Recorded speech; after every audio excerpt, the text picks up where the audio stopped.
The All Black podcast is powered by our official cloud software partner, SAP, helping our teams in black become the best run teams in sport. To listen to this episode and all the All Black podcasts, subscribe on Apple, Spotify, and anywhere you get your podcasts.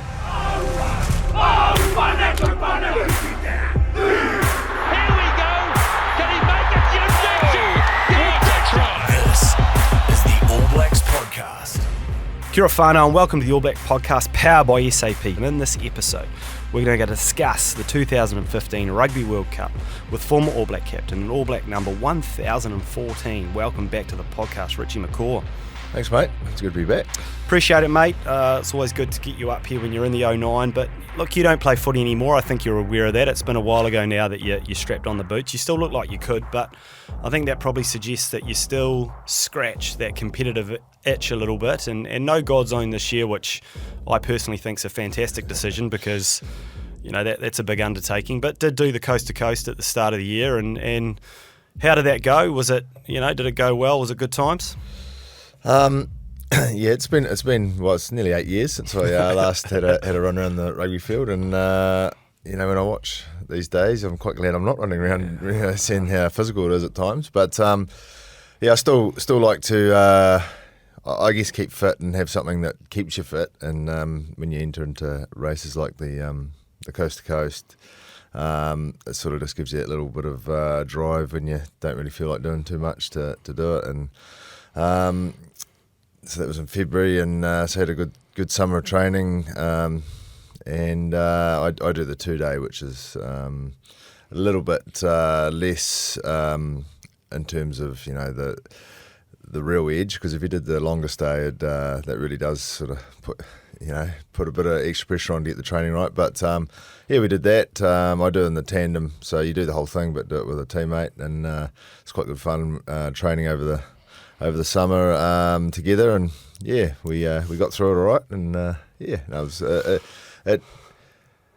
I guess I always wondered what the feeling was, how you could get that kind of feeling, standing at the start of a test match or a big game, where you're just a little bit sort of not knowing what's going to happen. And it's a little bit like that standing on the beach in Kamara, knowing you got a bit of suffering ahead. Mate, well, yeah, and I know that's your MO a little bit, but like for people who don't know it, Coast to Coast starts on the west coast of New Zealand, got to make your way all the way across New Brighton to the east coast of the South Island. It's a pretty cool race, and it's almost on a bit of a renaissance. It's really hard to get into, and you, like you say, you did it in the tandem, so you do the whole race over 2 days. It's still, the way you do it, it's still pretty hard out, and you did it with Nathan Cohen, who two peas in a pod really, in the sense that. You both like to go to your dark places, and while you're in a team, sometimes I wondered if you were competing against each other to see who can push the hardest, because you push pretty hard, and there were times during the race when you're under a little bit of strain, and I almost wonder, it's like who's going to break first. Whether that's a good team tactic, I'm not sure, but that seemed to be what you two were doing. Yeah, well, obviously, being a Olympic rower, they know how to go to dark places. And to be fair, some of the training we did together, just sort of the gave you a bit of an insight. The intensity and the and the speed just kept getting more and more, and it was sort of looking at each other, who's sort of pushing this along. But I guess in some ways. I quite enjoy it. Some days I wake up and go, oh God, I got to go out again. But enjoy that sort of stuff. And the great thing about the coast to coast as well is you have a lot of people that have never done those sort of things before, who are just there to get there. Then you've got the other end of it, where you've got elite athletes that are pretty good, and to be able to all stand there together at the start line and do the race, it's a great vibe and thing to achieve. And I'd say we're right in the middle, probably done a little bit, but certainly not in the top end of this sort of stuff, but you still give it a good dig, and it's pretty rewarding when you get to the end. Oh, absolutely, and I think a good little insight to your psyche and that of Nathan is, I remember you did the first bike pretty fast and pushed it pretty hard, and then you jump onto a run, which is a pretty demanding run over the mountains, and Nathan cramped up a little bit because you'd gone so hard, and you were saying you were getting pretty tired as well. And I remember saying to you, perhaps you should have buttoned off a bit on on the cycle, and you're like, oh nah, you never know. Like if you're going a bit slow, you and I was like, well, that's your mentality and your Nathan's mentality, isn't it? Is that you push hard. We probably did. Probably need a bit more tactics than just because you didn't. You go as hard as you can and probably bury yourself a bit on the first bike, and you might need to make up a couple of minutes over the people you're racing against, and then it doesn't take long to eat that up when you've got to stop for cramp or slow up on the run. So yeah, we're going to do it next year, so we might just try and reassess some tactics. Yeah. I've no doubt you joked about it earlier, but I can see you and Nathan both doing the longest day at some stage in your future. Which will be, I'm sure you'll do well. Look, you're up here in the 09. What are you doing, mate? Are you with the team? Is that what's going on? And what value are you trying to add there, big fella? I don't know about what value we can add, but Foz, asked a couple of us start of the year, with obviously a World Cup year is a little bit different. The lead up has a different sort of take on it because you've got the sort of this. I guess event that's coming up and everyone wants to be there. You want to be in good shape. So they just asked when during the rugby championship if we're around and happy to come and spend a few days just around the team, and rather than just coming in for 5 minutes and doing a speech and sort of doing something like that, actually just be around the team and just if you see anything that you might be able to contribute to, then to speak up, or even just speaking to some players, some newer guys or guys who haven't been to a World Cup before, or even played Test matches for even just having a bit of a chat, or even the guys that have been around a while. And I remember when I was playing, sometimes just because you've been around a while, it's quite good to get a different perspective or whatever, and may not be able to offer anything, but in some ways that can be reassuring too, where you go, from what I can see, you aren't missing anything. From what I can see, can be quite good. So that's purely it. There's nothing too formal. I just gotta just remember how cool it is to be back in camp, and things are pretty good, really. Yeah, mate. Did you get a little kit bag or something, or any perks? Oh, nothing too much like that. It was more like getting up for breakfast and that, and there was pretty good spread on. So yeah, you had it all right, didn't you? You had it all right. Yeah, it was pretty good. Yeah, sometimes reminded how good it was. Yeah. Look, but I'm more serious now. I don't want to say, I think that's really cool from the outside, to see people like yourself and maybe DC will spend some time in there, Liam Messam, etc., go in and try and contribute a little bit, because actually maybe sometimes that's not something we've done in New Zealand rugby. I know, speaking to you, and when you retired, your time is done, you pass the jersey over into a better place, and then you step away a little bit and it's other guys' time. And I like the fact that now, perhaps with a little bit of space since your playing days, you can come back in and like you say, it's those little coffee chats, those little conversations that perhaps were gold for you when you were playing, and maybe that can be gold for someone else in the squad now as well. Yeah, I think when I was playing, I always wondered why, if a former All Black was around, why they didn't want to come and sort of be around the team. And it wasn't like we didn't want them to, or wouldn't have welcomed them in, but you just didn't, and it just didn't. But when you sort of get out of there, you're right. When you move on, you sort of, the last thing you want to do is look like you're trying to hang on and stay around, So it's sort of a funny dynamic.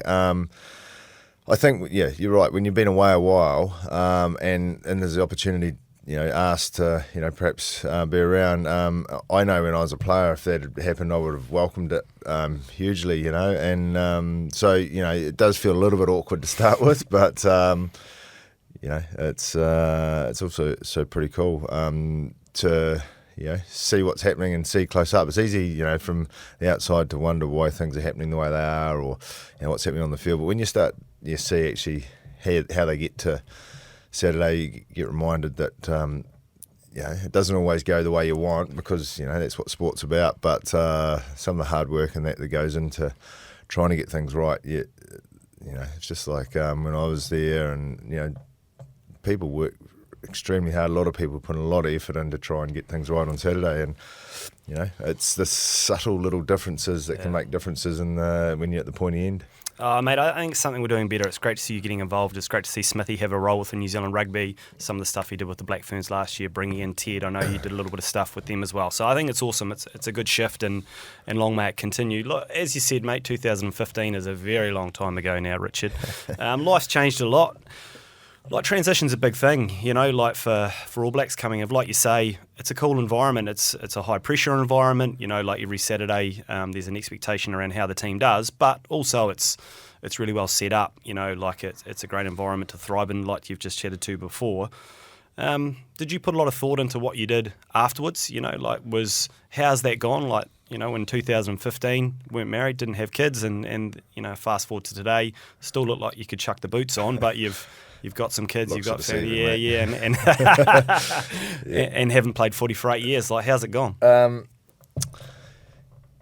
It's gone fast, but it'd be lying if you didn't sort of say, especially in the first little while, that it is quite a change. And I guess I was lucky that I got to choose that it was time. It wasn't like I got injured or even selection or something like that. I kind of got to have a full crack at what I was keen to do. But even still, it does leave a hole. But the thing that I often say is the thing I loved about, especially playing Test rugby, is the expectation and that constant pressure of having to perform every week because someone wanted to knock you off, and that desire just to get that extra 0.5% better, and just that constant. That's what I loved. But when you've done that for a long time, that became harder and harder, and it wasn't the playing, but it was doing it, even back at Super Rugby, so you add all that up, and it became really hard. And then, and so I was quite relieved when that you finally say, actually, that's enough of that. But then it didn't take long to go, that's what I'm missing, and so it's... it's not like I wanted to go back and play, but it was sort of like, that's why I loved it. But at some point, it does become harder and harder, and that deep motivation and desire that you need to just keep at it every day.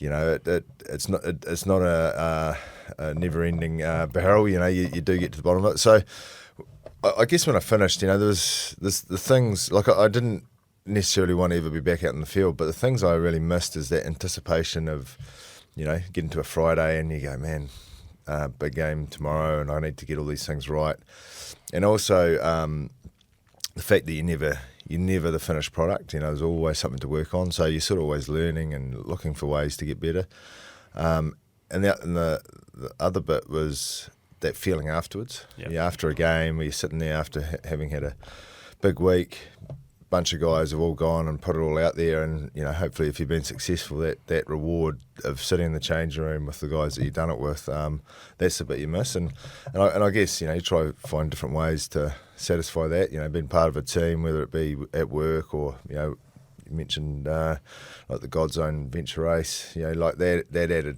standing on the start line knowing you're sort of a week till you're home, that's pretty intimidating, and not knowing if you're actually going to be good enough to get there, and having to do it with teammates. That's why I kind of got into that, I suppose, which filled a big hole.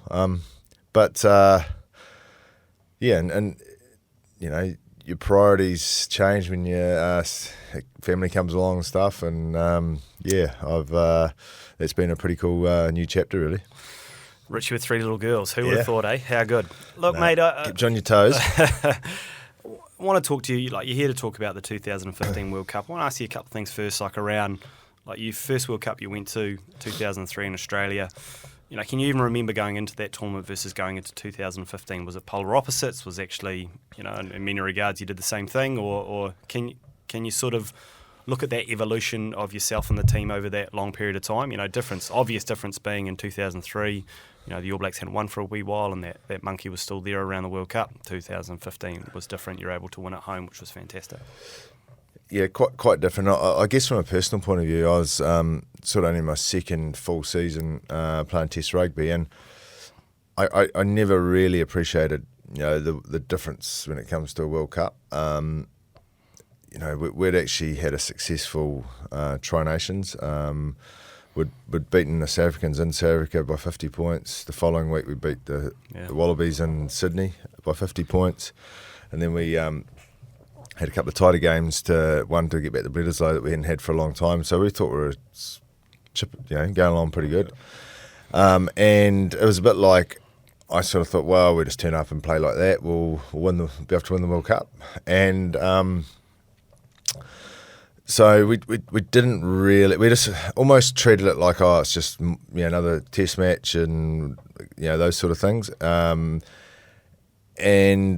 we played particularly well, I thought, in the quarterfinal against South Africa. And again, it was just like, we'll just roll into next week and have another crack. And then all of a sudden it didn't work, and we were never really going to win that game. Once we got into it, I was like, man, we're just struggling to figure it out. They had us, and I guess their motivation, they'd lost to us twice, just shows you how little there is differences in teams, and a bit of different motivation when you've been beaten or whatever can the old success can be a bad teacher sometimes, can't it, sort of thing? Yeah, I guess, knowing that, we were able to beat them here by 50 points, a couple of months ago, why can't we do that again?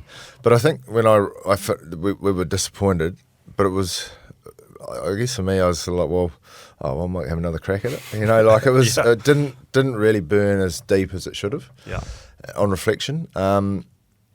So the coaches changed, and a few things changed, and we just went back and got back into playing, and I think if you fast forward 4 years, the disappointment that came the following in the 07 tournament, that should have been the burn and the motivation and the drive. But whereas we were sort of like, we had a new coaching group, it was almost like that was a different team that played in 03, so we didn't even consider some of the lessons, which seems absolutely ridiculous when you reflect on it now. But it was one of those things, just rolled in. We didn't win. We'll get back into it. And I guess that makes, when you finally did achieve it, more worthwhile, because you know that it doesn't just a given. That was sort of the first experience. Mate, you fast forward to 2015, you're 140 tests deep, you have now won a World Cup. That's a long period of time. How you sort of talked about always got to grow, always got to learn, how are you going about doing that, and how are you doing that with the team? Because knowing you reasonably well, you're pretty motivated, you're pretty disciplined, you'll be out the door first, and for warm-up you're doing all the things you need to do, but not everyone's the same, and certainly when you've got 30, 35 guys in a squad, how do you keep ensuring that everyone's going to the standard you'd like to see them at? The thing that I think in any leadership is, it's all very well to tell people what you want, but you've got to show people what you want, and you've got to you can't afford to have an off moment. So some days where you just lacking the energy, or sometimes even the motivation to do something you need to do, you've just got to roll the sleeves up and do it.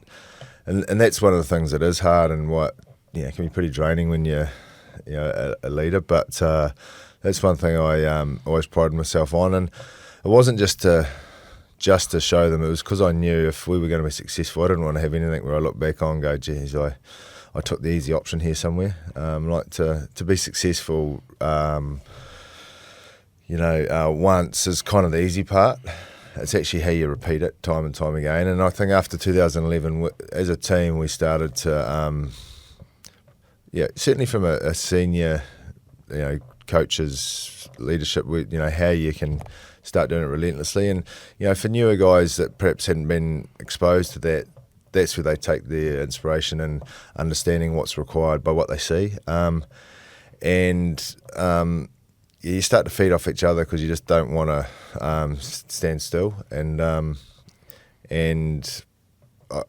think it sort of became the norm, because you're holding each other to account. There was more conversations that wouldn't have happened years gone by, because you didn't want the sort of conflict. But we started to have conversations that were just about, we've got to make this team better, and how do we get better? And if we're not prepared to say what we think, then it'll get shown up when you don't want it to. So, and I guess as a captain, you have to be get that spot on to take obviously the leaders, help them do that. But had a pretty good bunch of men that were all very similar outlook that made it kind of easy in a way.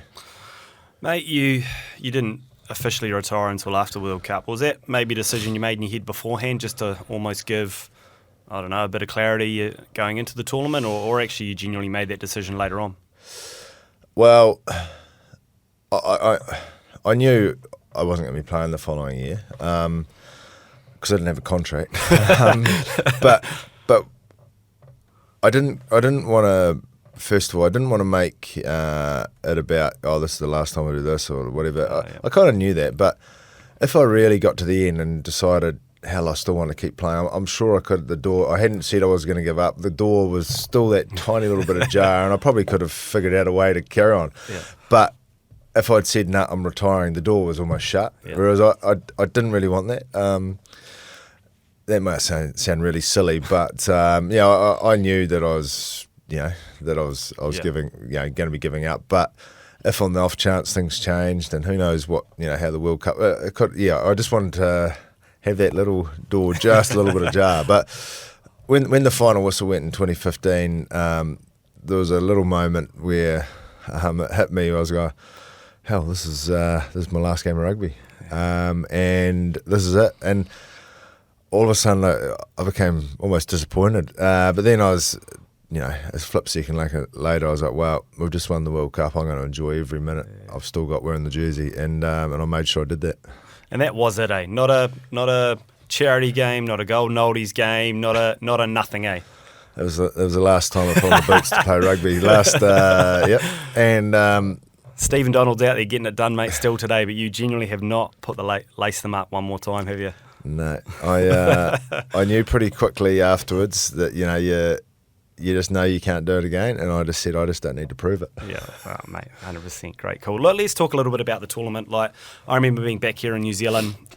It was a strong team. I know you talked a lot about, won the World Cup in 2011, but no one's gone back to back. Let's do it home and away. There's all sorts of things that were motivating you, which was great. You had a great group of men, like you said. I can see what you're saying there. You were the main leader, but by the time you got to that tournament, Kevy, Ma, Conrad, DC, so many good men in the team, we didn't light it on fire in pool play, and I know there was a little bit of chat back here in New Zealand wondering, geez, are the boys ready to flick the switch? Was it from your side of things, Richard, and the coaches, was it all under control, it was all doing what you needed to do? No, I didn't. In some ways, because we didn't absolutely nail it in the pool phase, it did add a bit of edge, which is probably a good thing. If you go back, that 4-year period, obviously we had an eye to doing something no one else had done, but there was things along the way that we didn't just want to have a up and down sort of period and then hope that it's all going to be okay because you win the World Cup. Yep. We wanted to we were world champions, after 2011. You carried that tag for 4 years, and we wanted to make sure we earned that tag every season, every time you played, and by and large we've done that. We remained number one in the world, and that was quite a big driver for the team. We did things like we went unbeaten in 2013 without losing a game that calendar year, things like that were quite motivating. But then you get to the tournament and you go, well, that was all for nothing unless you finish this off. And we hadn't played much rugby leading in, so we played Argentina at Wembley, and we were fairly rusty. And personally, I was fairly rusty, and we didn't have a great start really. And I ended up getting sin bin just before half time, and got a fair bit of abuse from the crowd when I was sitting there, and then. And to be fair, I'd probably give Conrad a bit of credit. He ended up sitting beside me not long later, but it was probably because I'd put them under pressure and he had to infringe. So he was him and I sitting there in the sin bin. 200 gamers. I have a funny feeling we were behind on the scoreboard. It was pretty close, and we looked at each other and go, what are we doing here? And I was like, man, we just need to, when we go in at half-time, look calm and like we're going but it's quite hard at half time to give any direction when you sit in the sin bin. But in some ways that we got through that game. We held our cool, and I guess that's one of the things that we worked on. If it doesn't go perfect, what are you going to do? And are you going to be able to? And the guys that were still out there when we were down to 13, still, did what they needed to do, and we got out of it. But it was sort of a good wee reminder that, just think it was all going to fall on your lap. It wasn't. And so that was good. There was, we had a really short turnaround to play Namibia, which was obviously a little bit more straightforward game. And get to the end of the pool and then you're playing a quarter final, but we hadn't really hit our straps from how we were playing, but also from the real intensity that you're going to need come knockout time. And I guess underneath, I was always hope. And hope's not a great strategy, but you're thinking, what am I going to do? What are we going to do to ensure that come that kick-off of a quarter final, you've got, you don't wait for 10 minutes or 15 minutes to go, wow, this is a step up. Actually, we've got to go and provide the step up from the word go. You've always said that, probably post 2003. Like, I've heard you say it so many times. It really is. You can break it down to 3 really big games if you're going to win the tournament. 3 knockout games, and you don't have to play 3 perfect games, but you've got to win 3 games. Perhaps that's like you say in 2003, you didn't have that mentality and you got one wrong, and all of a sudden it's all over. 2007, it's just didn't get it right to start with. Well, that's it. So, but it sort of shows. Your point around it's a different tournament, it's a different beast, it's a different strategy. Maybe you can drop one in a rugby championship, or you can have a bad day in a 3-test series or something along those lines. But you can't really have a bad day once you get to the playoffs.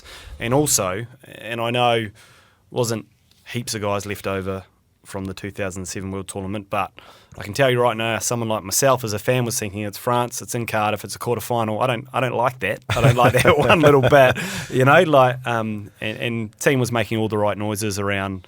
This is a different time, but for someone like yourself who's massively part of 2007, DC was there as well. There were still a couple people floating around. I think DC and I were the only ones on the field in 2015 that were on the field, especially to start with, in 2007. Yeah, I think Kevy and Conrad, they were obviously on the played in 2015, but they didn't strip. I don't think for you're right. Well, Kevy might. I can't remember, but for a long time after that 2007 game, I used to sit at home wishing I could play that game again. Like all the things you do different. Fast forward 8 years, and here you had your chance, and it was kind of like, what an opportunity. Yeah. And you're right around knockout games. The thing is, you got to win 3, but as a team, when you're in a tournament, you kind of know that, but you just got to realise that you can't save anything, you can't put anything in the reserve. You just got to go.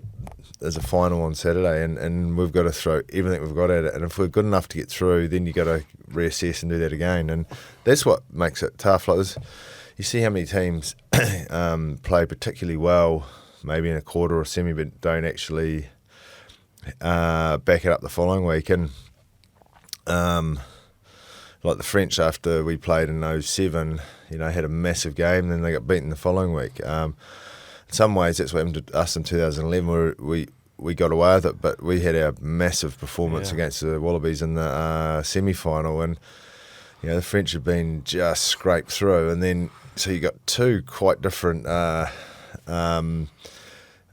lead-ups to a final in 2011, and it nearly didn't go away. So it's been able to master those sort of things that make World Cups really unique.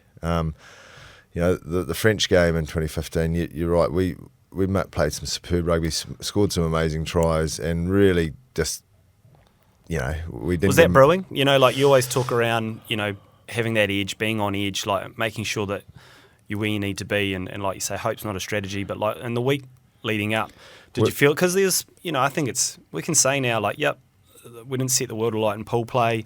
There's still a few questions around Danny, where's he at? And like, he popped in that quarter final. You popped, like the whole team went off. It was awesome. Yeah, and a lot of the things that you wonder is not actually whether you got the strategy or the skills or whatever. It's just whether the collective intent sort of comes together to make a force, not everyone doing it on their own or whatever. And I just remember the first, couple of minutes of that game. Some of the hits on defence we made.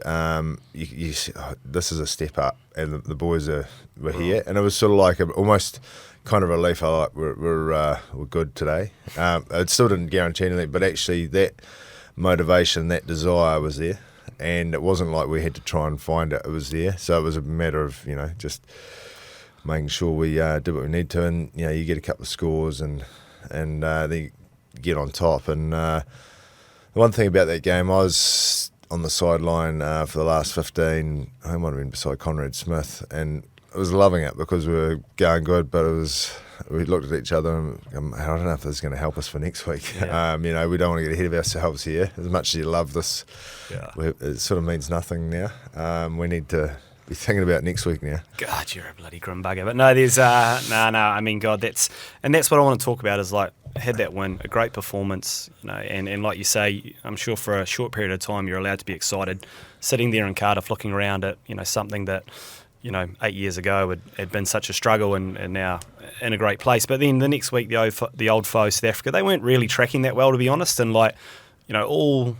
it's almost a reverse. All the form was with you. All the pundits were like, oh, the All Blacks have got this. Who are they going to play in the final? But sure enough, against South Africa, they find a way to be phenomenally competitive. They find a way for it to be an extremely hard game. It was close. It was really close. There were some big moments. Talk about the week leading up. Was that your job to say to boys, right, this is another final? Well, the first thing that we obviously moved from Cardiff to London, and I remember on the first sort of the Monday morning, the first sort of thing was to say, oh, let's just do what we did last week, but then we caught ourselves, and this is one of the things is that you talk about knockout games is they're all different, and they all provide different different motivations, all those sort of things of what you've done the week before, all those things, and we had to go back and actually somehow get yourself back to you've actually gone nowhere, done nothing. What happened last week's irrelevant. Focus on getting ourselves that same level of desire and intent so that you can hit it Saturday. Because you're right, the South Africans have been beaten by Japan, and when you get that sort of in the back of your mind thrown at you, well, you can make all that go away if you go and win the thing, Whereas, and you're right that it doesn't make them a bad team because they had a bad performance. Like in some ways, that can make them more dangerous. And playing the All Blacks at a World Cup, South Africa All Blacks is always going to be like that. So you got to make sure that digs into your subconscious, not just words. And I remember we got asked the question, you're sitting here, how hungry are you? You're sitting here fed and satisfied about what happened last week, or you're sitting there desperate and hungry and starving and really going to go after it? And it was sort of like, wow, that's what they're going to be sitting there like. Yeah. So it was a matter of trying to work that out. And I think by and large we had a reasonably good week, but it didn't have the same. It was just not quite where we were. But you got to be able to deal with that. You can't change that when you get to Saturday. So that's where the experience of guys that have sort of understand that and know what they need to do was going to be key. But you throw in other things like a wet day at Twickenham. That evens things up from the word go anyway. Yeah. But rather than be disappointed by that, you just go, well, that's another challenge we've just got to handle. So that was. It comes down to moments, doesn't it? Like all this preparation, all the things that you try and do, all the stones that you're trying to leave unturned, and Danny was under a bit of an injury cloud, but a couple of big moments for him, which was awesome. I think South Africa maybe had a line out, 5 metres out from your line, their ball. God. 7 times Not out of quite 10. 5 metres, but let's say 5 for drama. But yeah. Often they'll take that down. They'll drive. They'll put you under a lot of pressure. You're able to turn it over like that. Those you sort of look back on those moments and think, well, at least we're mentally in the right place to make the right decisions and do the right things. Yeah, if I reflect on the say the first half of that game, we actually had a lot of field position, played some reasonably good rugby, but the scoreboard didn't necessarily reflect it. Like I think Jerome scored a try and stuff, but it was kind of it didn't quite feel like we got the reward, and it starts to get tight. And you're right about big moments in the second half.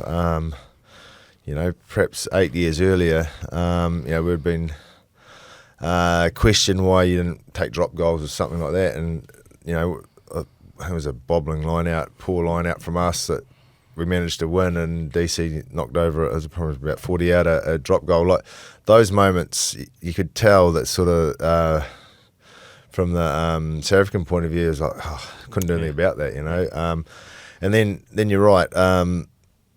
So Victor Matfield was on the field, and for a reasonable period in the late 2000s, he'd dominated that area, and we'd struggled a little bit to compete there, and I think it was probably around halfway or just inside our half that he took it. They had the line out. They get a drive there, get a good drive going. Comes a good chance. You concede a penalty, bang, 3 points, and all of a sudden you're a point behind. That's what you could see happening. But we managed to. I think Sam Whitelock got up and turned over. Like they're big moments, and but still, you had to sort of, I guess everyone had to do their bit to the end. And it sort of felt like we were in some sort of control, but it didn't take much for one drop ball, on a greasy day, a lucky kick, a poor kick, can actually, they could have snatched it. So there's a fair amount of relief of getting through that game. But I thought we had the pressure on them towards the end. We're at the right end of the field, and they were the ones having to make the play. Like, it's a lot better been 2 points up and 2 points down at that point. Made the final against Australia in London there at Twickenham, and I mean the result and some of the elements of the game are pretty well known. What I ask you a little bit about is you talked a little bit about being a little bit rusty at the start of the tournament, and then as the team did, stepped it up. It's not something you'd say. You played really well in the final. You had a really strong game. A big thing for the All Blacks, I've heard you and others say, is leaving the jersey in a better place. You've got to be really proud of that the last time you put on the boots, literally the last time you put on the boots, that you played well. It must be something that's extremely satisfying, even though I know you're very much about the team, and it was about ensuring that the group did well. You've got to be happy with that. It's something to be very proud of. Yeah.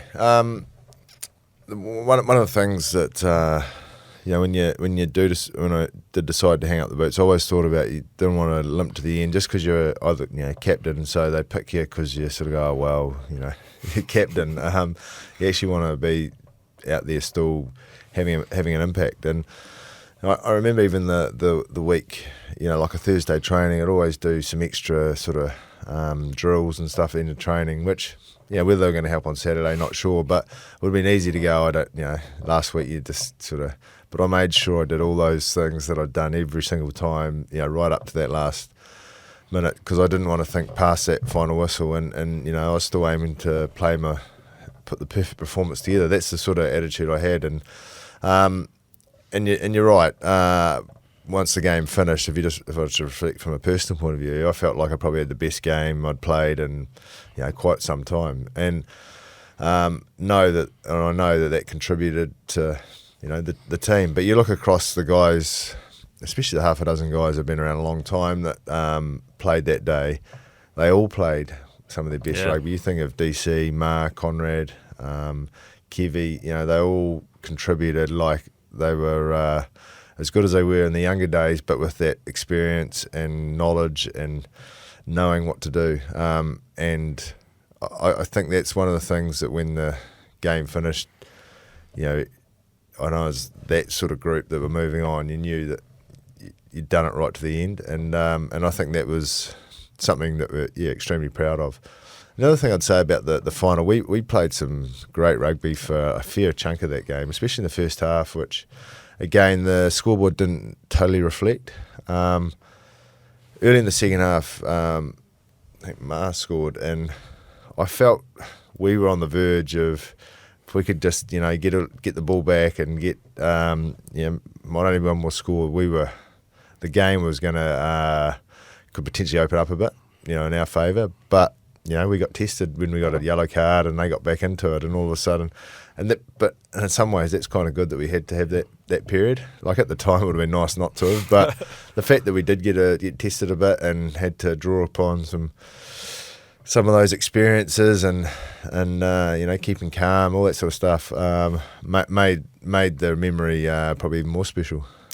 Mate, it was awesome, and some of those guys you spoke about who were finishing, isn't it an example of how a good rugby team operates? Quite different guys, a lot of those guys, yourself, DC, Ma, Conrad, but by the end there, like, DC had total trust in Ma, didn't he? Like, Ma could call things and DC wouldn't need to see it or look, he would just trust that was the right decision to kick, it was the right decision to pass. Like, it's that collective leadership that perhaps was a really strong element of where that team finished, in 2015.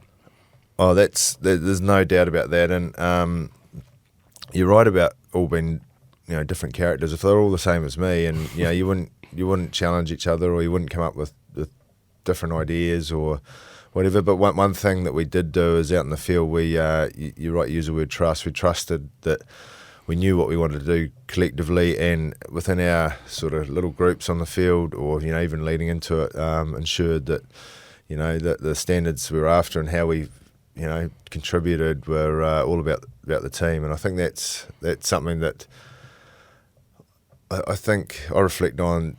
I feel lucky to have had those guys around. Like, it's easy to pinpoint a coach or a captain, but it's actually, you need people around you to be successful, and people that are willing to contribute, willing to challenge, but willing to put the team and others ahead of themselves. And I think that's what we had, that was the reason that we were able to do what we did.